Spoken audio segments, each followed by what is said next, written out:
Vijay Deverakonda recent pan India Kingdom ఏంటి నిజంగానే pan India లెవెల్లో కలెక్షన్ సాధించిందా?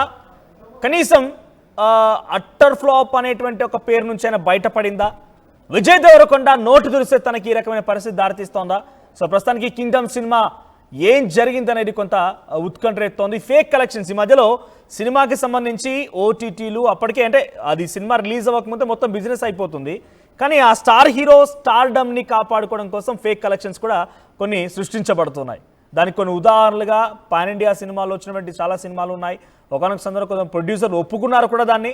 వీకెండ్లో థియేటర్లు మొత్తం ఇప్పుడు కింగ్డమ్ సినిమాకి సంబంధించి ఖాళీగా కనబడుతున్నాయి. ఫేక్ కలెక్షన్స్తో అభిమానులు తప్పుదో పట్టిస్తున్నారన్నట్టుగా ఒక చర్చ జరుగుతోంది. అయితే వరుస ఫ్లాప్లతో విజయ్ దేవరకొండ ఉక్కిరి బిక్కిరి అవుతున్నారు. విజయ్తో సినిమాలంటేనే దర్శక నిర్మాతలు భయపడిపోతూ ఉన్నారు. కొత్తగా స్టోరీలు చెప్పేందుకు రచయితలు కూడా జంకుతున్నారట. ఆయన నోటు దూలనే ఆయనకి శత్రువుల్ని పెంచి తీసుకొస్తోంది. కొంత శత్రువులంతా కూడా ఆయన నోటు దూల వల్ల ఇబ్బంది పడుతూ ఉన్నారు.